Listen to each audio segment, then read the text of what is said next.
एक राज्य की राजकुमारी चित्रा चित्रा की सुंदरता के चर्चे कई राज्य दूर दराज के गांव में थे।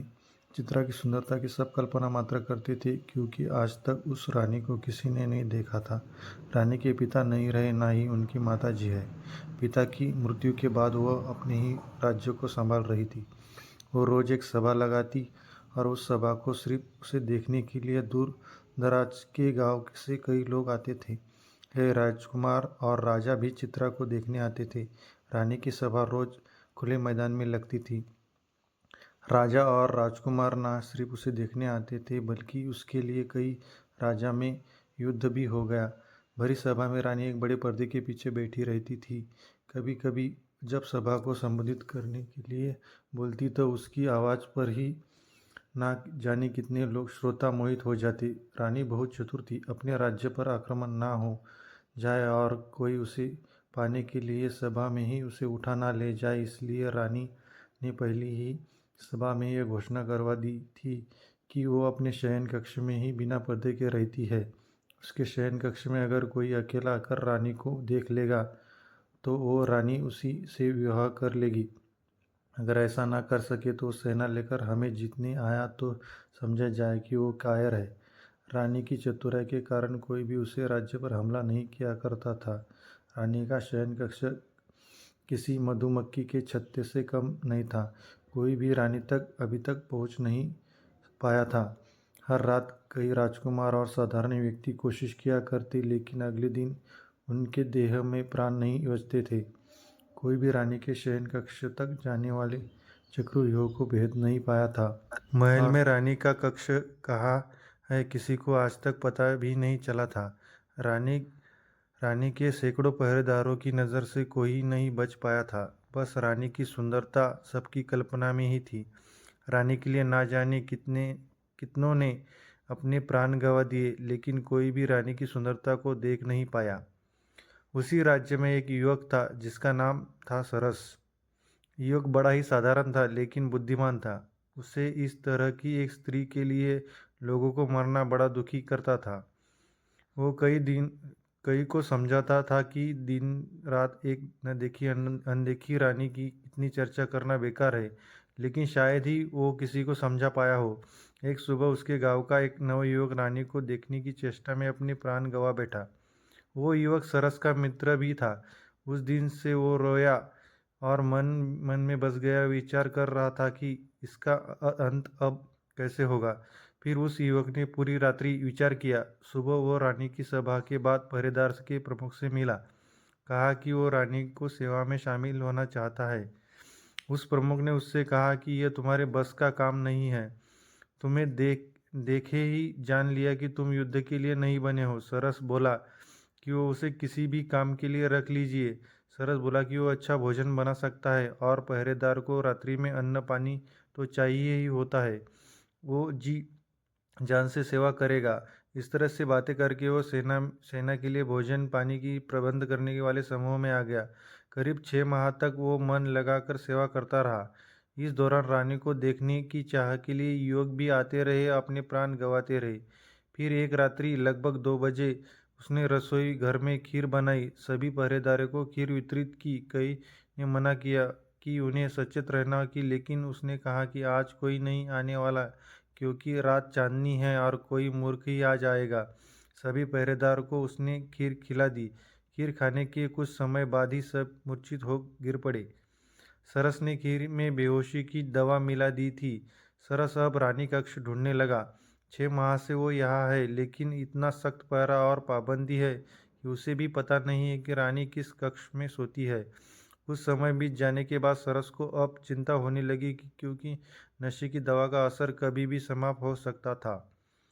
फिर उसे एक चौक के नीचे तलघर में जाने का रास्ता दिखाई दिया। वो जैसे ही उस रास्ते पर गया, वहाँ कक्ष के बाहर 2 पहरेदार थे जिसका उसे पता ही नहीं था। वो छुप गया और विचार करने लगा। फिर उसने दीवार पर अपना सर दे मारा और उन पहरेदारों की तरफ लड़खड़ता हुआ आया। उसके सर से खून निकलता देख पहरेदार को लगा कि इस बार उन्हें भी शायद जगह छोड़ ऊपर जाकर लड़ना होगा, इसलिए दोनों अपना द्वार छोड़ लड़ने के लिए ऊपर भागे। उनके जाते ही सरस खड़ा हुआ द्वार के सामने था और रानी भीतर कक्ष में थी। एक बार के लिए तो उसकी धड़कन ही भी तेज हो गई थी। जिसे किसी ने नहीं देखा वो आज देखने वाला था। उसने द्वार खोलने के लिए द्वार पर हाथ लगाया और धक्का मारा, लेकिन वो द्वार नहीं खुला। द्वार पर नीचे एक बड़ा ताला उसे दिखाई ही नहीं दिया। उसने सोचा कि अब उसकी जान गई, क्योंकि कुछ समय में पहरेदार होश में आएंगे और वो पकड़ा जाएगा। उसने कैसे सोच लिया कि जिस रानी के लिए इतने पहरेदार लगे हैं उसके द्वार पर कोई ताला नहीं होगा। लेकिन फिर उसकी आंखें चमक उठी, क्योंकि पहरेदार की चाबी उनके भागते वक्त वही गिर गई थी। अब उसने बिल्कुल भी देर नहीं की और चाबी लेकर द्वार खोल दिया। कक्ष के भीतर आकर उसने द्वार जल्दी से बंद कर दिया और फिर ताला लगा दिया। अब उसने पहले एक गहरी सांस ली और फिर आंखें खोली तो उसने दिखाई दिया एक आलीशान कक्ष। सुगंधित पुष्प भांति वो कक्ष सुगंधित कर रहा था, लेकिन कक्ष में प्रकाश कम था। वो रानी के बिस्तर के पास गया। उसके कदमों की सरसराहट ने रानी की नींद खुल गई और वो घबरा कर उठ गई और बैठ गई। रानी के कक्ष में पहली बार कोई आया था। रानी ने पहले ही अपने चेहरे पर पर्दा किया, फिर लड़खड़ाते शब्दों से पूछा, कौन है? सरस बोला, अभी तक तो साधारण हो, लेकिन आपका मुख देखने के बाद हो सकता है कि साधारण ना रहो। रानी घबराकर खड़ी हो गई। सरस बोला कि अब ये पर्दा क्यों? अब तो मैं इस शयन कक्ष तक आ गया। अब तो मुझे वो चेहरा दिखा दीजिए जिसने ना जाने कितनों की जान ले ली। अब तो प्रकाश में आ जाइए। रानी ने अपना पर्दा हटाया और प्रकाश में आई। युवक सरस ने देखा और चौंक गया, क्योंकि लोगों के द्वारा रानी की जिस तरह की कल्पना की जा रही थी, रानी उसके बिल्कुल विपरीत थी।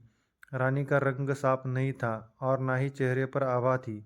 युवक उसे देखकर हंसा और कहा, अच्छा, इसलिए आप अपना चेहरा छिपाए बैठी थी, क्योंकि तुम्हें लगता है कि यह दिखाने योग्य नहीं है।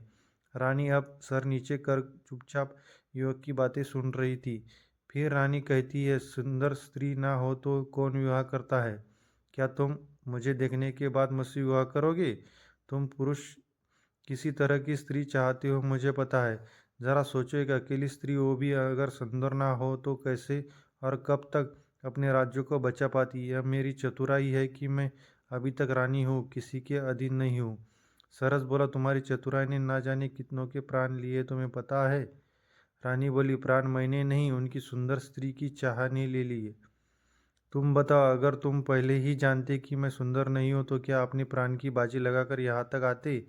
तुम मुझसे विवाह करो। अपनी पत्नी की सुंदरता का भ्रम इसी तरह लोगों में बनाए रखो।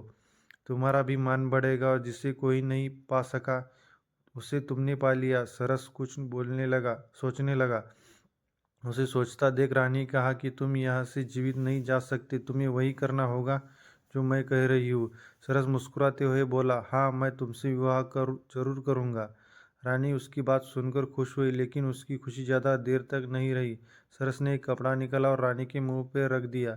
रानी बेहोश हो गई। सरस रानी को उठाकर महल के गुप्त द्वार से होता पास के ही अपने घर ले गया और वहां जाकर उसे बांध दिया। सरस जल्दी से फिर अपने घर से राजमहल में आया। कुछ पहरेदारों को होश में आता तो वो भी उनसे बचता हुआ लड़खड़ाता हुआ उनके पास गया और उसने ऐसा दिखाया कि यह एक बहुत बड़ी योजना थी कि खीर में किसी ने कुछ मिला दिया और जिसमें हम सभी बेसुध होकर गिर पड़े। राजमहल में मंत्रीगण रानी के कक्ष में पहुंचे। रानी वहां नहीं थी। रानी को कोई ले गया। उन्होंने सुबह में राज ने घोषणा करवा दी कि रानी को जो भी ले गया है हम उसे अपना राजा मानते हैं। रानी को लेकर वापस महल में आ जाए। सरस अब राजमहल से अपने घर वापस आया तो उसने रानी को खोला और उसे भोजन दिया। रानी ने कहा, तुम अब जीवित नहीं रहोगे, तुमने मुझे यहाँ बंधक बनाया है। सरस ने कहा, अब तुम मेरी पत्नी हो, तुम्हें यही रहना होगा मेरे साथ, तुम्हारा यही प्रायश्चित है। रानी बोली कि वो अभी यहाँ से जा रही है। सरस ने बोला, जाओ, लेकिन जल्दी वापस आना। रानी वहाँ से भागते हुए अपने महल की ओर गई। महल पर पहुंची तो द्वार पर ही सिपाहियों ने उसे रोक दिया। रानी बोली, मैं रानी हूँ, इस महल की तुम्हारी महारानी। सिपाही उसे देखकर हंसने लगे। बोले, जा यहाँ से, अपनी शक्ल देख। उन्होंने द्वार पर उसे हटा दिया। रानी को समझ आ गया था कि सरस ने चतुराई से उसके साथ ये खेल खेला है। रानी को किसी ने नहीं देखा, इसलिए अब वो कुछ भी नहीं करे। उसे कोई पहचानेगा नहीं। वो वापस सरस के पास लौट आई। सरस ने उसे वापस लाई। चलो अब तुम कुछ खा लो। रानी वहीं रहने लगी और दिनचर्या में काम करने लगी। महल में अभी तक किसी को पता नहीं कि रानी कहाँ गई। मंत्री ने राज्य अपने हाथ में ले लिया।